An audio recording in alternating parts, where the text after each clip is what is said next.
Scranton is a very different city today than it was 7 years ago. As I said, we were under sanctions from the state government. Today, we're a city that's viewed completely different by national publications. Business Week magazine named Scranton the second best place to live in Pennsylvania. Money magazine last year rated Scranton the seventh best real estate market in the country.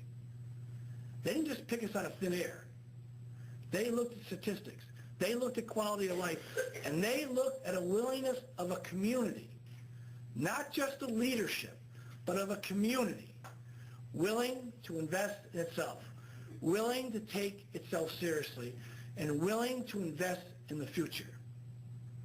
We should all stand extremely proud today of the accomplishments that we have done together, because it doesn't happen by yourself, and it doesn't happen in a vacuum. It happens with cooperation. When I stood before you 7 years ago, the first entity that invested in our city was the Chamber of Commerce. Austin Burke decided that they were going to build an incubator on Lackawanna Avenue. And I don't know if you can remember what Lackawanna Avenue lived or looked like at that time, but it has nothing resembling today. And that street and that corner of Lackawanna Avenue was an area that only a non-for-profit, an entity committed to the future of its area, would take their dollars, their grant dollars, and invest in our city. They could have chosen to invest anywhere. It is the greater Scranton Chamber of Commerce. It's not the Scranton Chamber of Commerce. And we are thankful for that, because that investment gave us the catalyst. I took that one announcement, and in the first 2 years, that's all I talked about. I said, the Chamber of Commerce is investing in us. We're going to do this, this, and this. And now you look at our whole downtown. We've also done infill investing. Look at Center Street. Center Street, before we got into office, was a block that no one ever paid attention to. It was really where Casey Laundry was. When Ken Markey came to Scranton 7 years ago, he wanted to invest in our city. And he took a building that a lot of people walk by every day. Today, it houses apartments and businesses. But we also invested in the street. We took a grant that we received from the federal government and did over the streetscaping, put new lighting in, and made it a thoroughfare, connecting Santa Fe Pasteur to the Hilton. That's what investing is.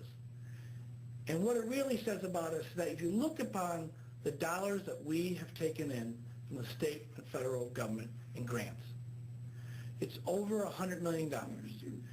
And governors and senators and congressmen just don't write checks. They write checks to communities that know how to spend it, that communities know how to invest it, because at the end, they're going to be rated on their investment that they made in Scranton.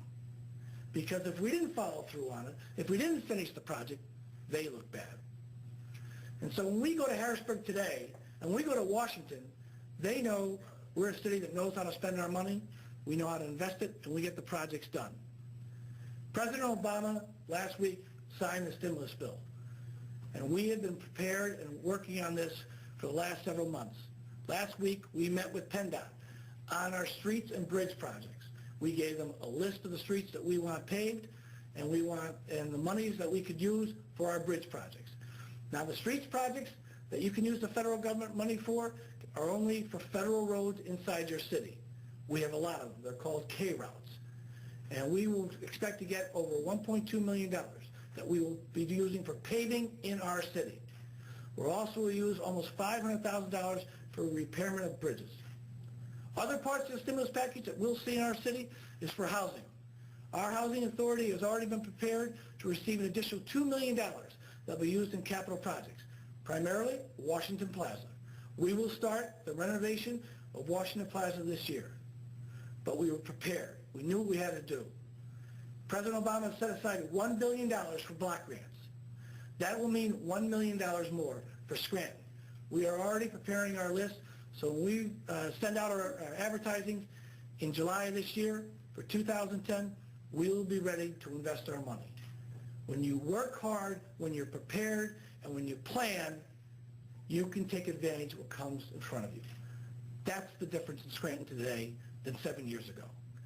Not only do we invest in ourselves, not only do we plan for the future, but by working every day, and this is really the administration of all the people who work for the city of Scranton, we are prepared to take advantage of what's coming our way.